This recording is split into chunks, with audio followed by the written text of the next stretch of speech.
about.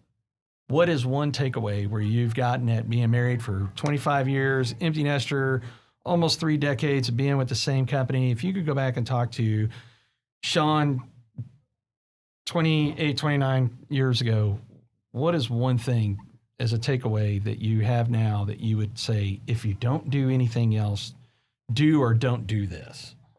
Well, I'm going to wrap it around a Nike commercial. Just do it. Nike had a slogan that I don't remember exactly what the year span was. It was just called "Just Do It."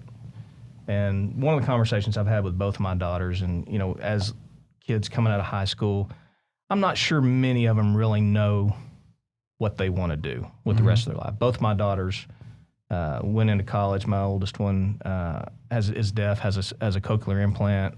Graduated from high school. You would not know it if you spoke to her that she had any type of speech impediment or anything like that, but she wants to be a speech pathologist.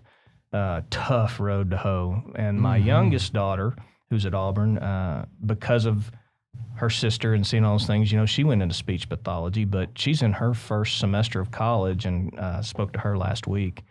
And she's like, "Dad, I'm going to change my major." She goes, "I don't think it's going to be for me." Yeah. And I said, "Well, really, what do you think is?" She says, "I think I'm going to go to the business school." And I said, "Great, knock your lights out." I said, "Just do it." I said, whatever you want to do, just do it. Yeah. Work hard at it and give it your best. Just do it. But the other thing that goes along with that is as a young man in this industry, I was surrounded by so many, because of what Lonnie and Scotty and Judy and David, everybody was building. I was surrounded by a lot of smart people that had more experience than I did. And so I was able to feed off of that, and people like yourself and Tony and all those other things. And as a youth, I had people tell you a great idea, and you're like, "Man, that sounds awesome. I'm going to do that." And then you don't do it. You write it down, and it's good for a day, an hour, a week. I mean, think about it. How many sales motivation trainers are there in this world? Oh.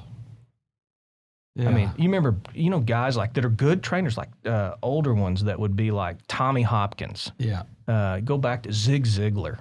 These guys put on filled arenas. I've been there, by the way. Filled arenas with people, and when they, at lunchtime, man, they're networking, and they are fired up. They leave, man, these sales guys are jacked up, and they're going to go set the world on fire. And they buy the tapes, everything. Less than 1 or 2% of those people ever employ anything they learned. One idea that they learned from these wise people. And that, going back 22 years ago, I wish I would have just did it and employed some of the things and maybe I wasn't mature enough to handle some of those things. So maybe time was on my side in some of those things. But just do it. Pay attention. There's a lot of smart people out there. And then thank them for your successes. Then thank them. Get that ego off. Don't pound your chest saying, "Look what I did." Thank those other people that helped you along the way. I think you'll be much better off for that. Yeah, that is